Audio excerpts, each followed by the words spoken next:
Mesdames et messieurs, bonjour et bienvenue dans Focus Eco. Le marché immobilier a affiché une légère baisse des prix au troisième trimestre de 2024 et pourtant, les transactions ont diminué selon les données conjointes de Banque El Maghreb et de l'Agence nationale de la conservation foncière du cadastre et de la cartographie. Une chute globale de 28,9% a été enregistrée avec des baisses de 30,4% pour le résidentiel, près de 16% pour les terrains et un peu plus de 41% pour les biens à usage professionnel. Marché de l'immobilier, quel état des lieux en ce début de 2025? On en parle dans ce Focus Eco avec vous. Monsieur Youssef Garraoui, vous êtes économiste, vous êtes également président du Centre marocain pour la gouvernance et le management. C'est un plaisir de vous avoir avec nous. Merci madame pour votre invitation. Alors, cette baisse des prix donc, ne signifie pas forcément hausse des transactions. C'est le constat en tout cas établi aujourd'hui en cette fin d'année 2024. Qu'est-ce qui explique ces chiffres que je viens d'énoncer? Donc une chute globale de 28,9% des transactions dans le marché de l'immobilier. Tout à fait. Donc quand on voit déjà l'indice relatif aux actifs immobiliers, donc en glissement annuel, c'est-à-dire à fin septembre 2024, en comparaison avec la même période de l'année précédente, on est à peu près sur moins 0,4%. Quand on creuse un petit peu, quand on rentre dans le détail, sur la catégorie des biens destinés à usage professionnel, la baisse elle est à peu près de moins 0,9%, à peu près moins 1%.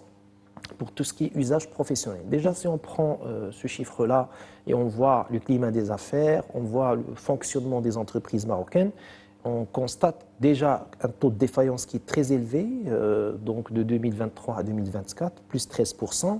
Les entreprises sont en difficulté financière, un carnet de commandes qui n'est pas assez facile à avoir. Tout ça explique parce que les biens à usage professionnel, ça reflète l'activité des entreprises de services, les entreprises qui opèrent dans l'IT, dans l'offshore, etc.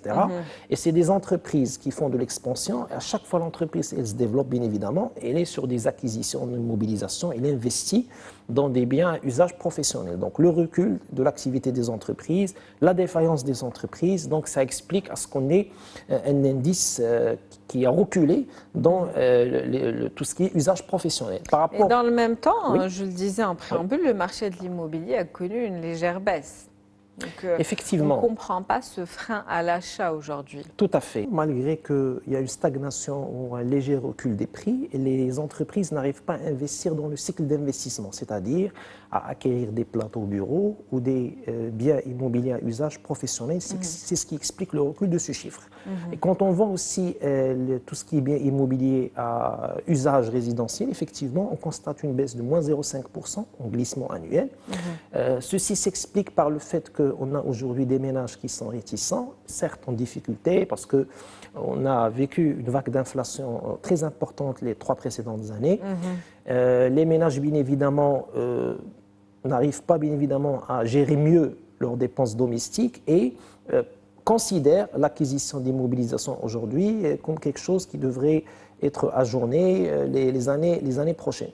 Pourquoi je dis ça? Parce qu'effectivement, quand on voit la dernière mesure menée par le ministère des Finances ou la Trésorerie générale du Royaume, les gens préféraient, ceux qui arrivaient à faire de l'épargne, à épargner de l'argent à la maison au lieu de les déposer en banque. Et effectivement, je suis certain, si on observe au Maroc le taux d'évolution des ventes de coffres-forts, je serais quasiment certain qu'on serait sur une croissance à 2 chiffres. Je parle bien évidemment des populations qui ont la possibilité d'épargner, la classe moyenne supérieure, la classe aisée, etc. Donc, ça explique à ce qu'il y a un recul dans les biens résidentiels. Les gens préfèrent épargner ou placer de l'argent chez eux au lieu de les investir dans le secteur immobilier.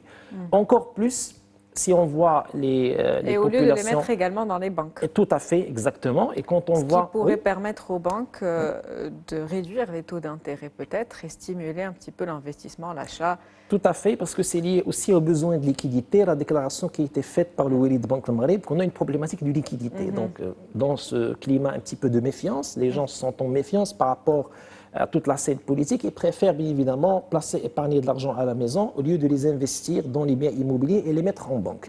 Alors, parallèlement, on a la classe moyenne, la classe au-dessus de la moyenne, etc.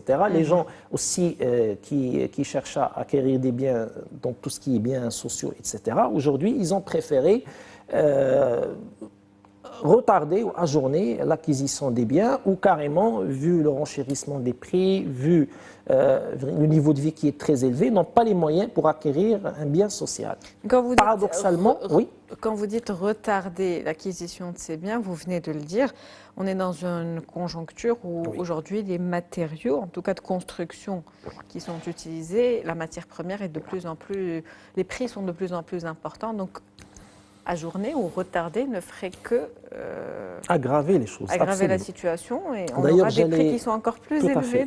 J'allais revenir sur ce point parce qu'effectivement, plus on se dit ce n'est pas le moment d'acheter, on n'a pas les moyens de le faire, on va attendre 2025 ou 2026, plus les prix continuent à grimper parce qu'on est sur une inflation structurelle qui est continue et que le renchérissement des prix des matières premières nécessaires qui sont utilisées dans les biens immobiliers ne cesse d'augmenter. Une inflation structurelle malgré la stabilisation de l'inflation.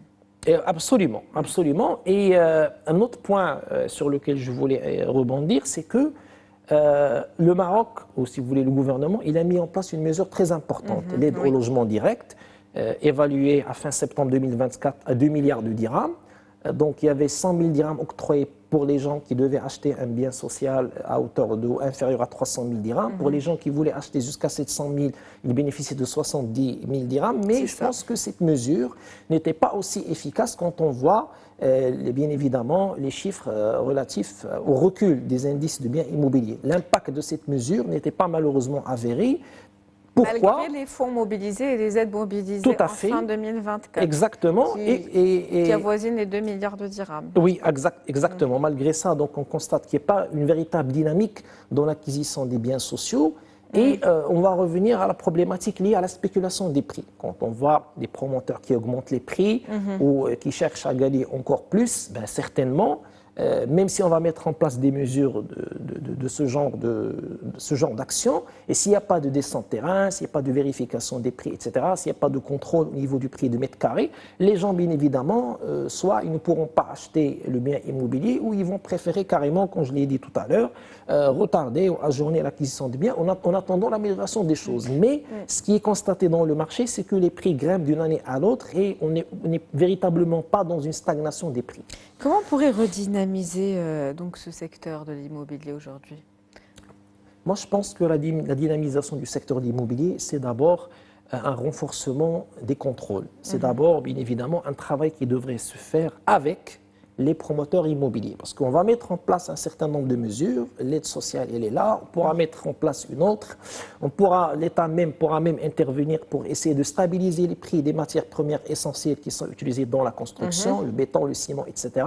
Mais le plus important, c'est un travail qui devrait être fait avec les promoteurs immobiliers, notamment la problématique qui est liée à l'accès au foncier. Parce que plus le foncier il est plus cher, plus le promoteur immobilier, quand il va faire ce business plan, bien évidemment, le coût de revient de l'appartement ou du logement sera plus important, plus conséquent. Donc, la rareté du terrain qui La rareté du terrain, c'est aussi une cause qui mène au renchérissement des prix. Il y a l'ouverture des agglomérations, il y a les endroits au pourtour des régions et des provinces, c'est des zones qu'il va falloir valoriser avec des infrastructures routières essentielles et puis permettre aux promoteurs immobiliers d'y accéder avec des prix qui sont raisonnables, mais à condition de vérifier le coût de revient et le prix de vente final au consommateur final. Parce que si on va acquérir un terrain ou un lot de terrain avec un prix qui est très raisonnable et que le prix de vente final sera des prix avec un mètre carré qui est exorbitant, on va rester sur la même problématique. Un citoyen qui est réticent, qui n'a pas les moyens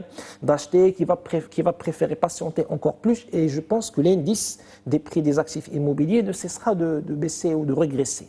Et un secteur qui continue donc à ralentir. J'aimerais qu'on parle maintenant des projets immobiliers qui sont destinés au MRE. Comment influence-t-il le marché de l'immobilier de manière générale? Est-ce qu'il l'impacte positivement, négativement au niveau des prix?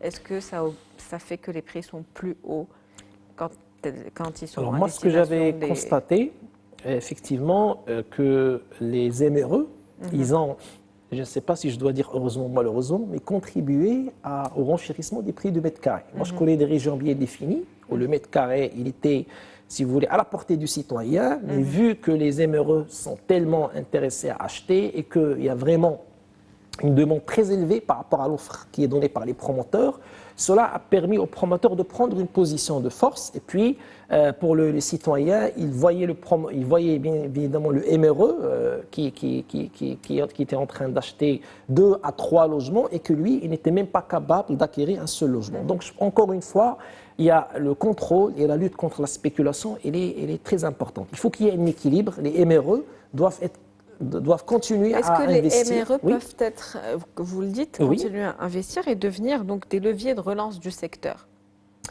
Contribuer à cette relance, en tout cas, ou cette nouvelle dynamique. Oui, mais il faut qu'on fasse très attention parce que si on va compter que sur les MRE, on ne va pas permettre aux citoyens marocains d'acquérir le logement. C'est pour cela que j'ai parlé d'équilibre. Donc, selon moi, on ne peut pas compter que sur les MRE pour redynamiser le marché de l'immobilier, bien évidemment, et faire améliorer les indices des prix liés aux actifs immobiliers. Donc, il faut qu'il y ait une intervention de l'État de telle sorte à redynamiser le secteur et permettre aux citoyens marocains de la classe moyenne, sous-moyenne et même lésés de s'acquérir un bien immobilier. C'est beaucoup plus important et bien évidemment, nous, en tant que Marocains, on est très fiers des investissements et des placements des MRE dans le secteur de l'immobilier. Ils ne cessent d'acquérir des appartements, des lots de villas, des maisons, etc. Mais en parallèle, on veut un citoyen qui se sent plus en sécurité dans son pays et qui est capable, bien évidemment, d'acquérir un logement. Donc cet équilibre est très important et je pense que le rôle de l'État en tant que régulateur, en tant qu'interventionniste, il faut qu'il soit là. Merci à vous. En tout cas, c'est sur ce dernier message que se termine cet entretien avec vous, Monsieur Youssef Garaoui. Je rappelle que vous êtes économiste et président du Centre marocain pour la gouvernance et le management. C'était un plaisir de vous avoir avec nous. Merci pour l'invitation. C'est la fin de Focus Eco pour aujourd'hui. On se retrouve demain avec un nouvel invité, nouveau sujet. Très bonne année.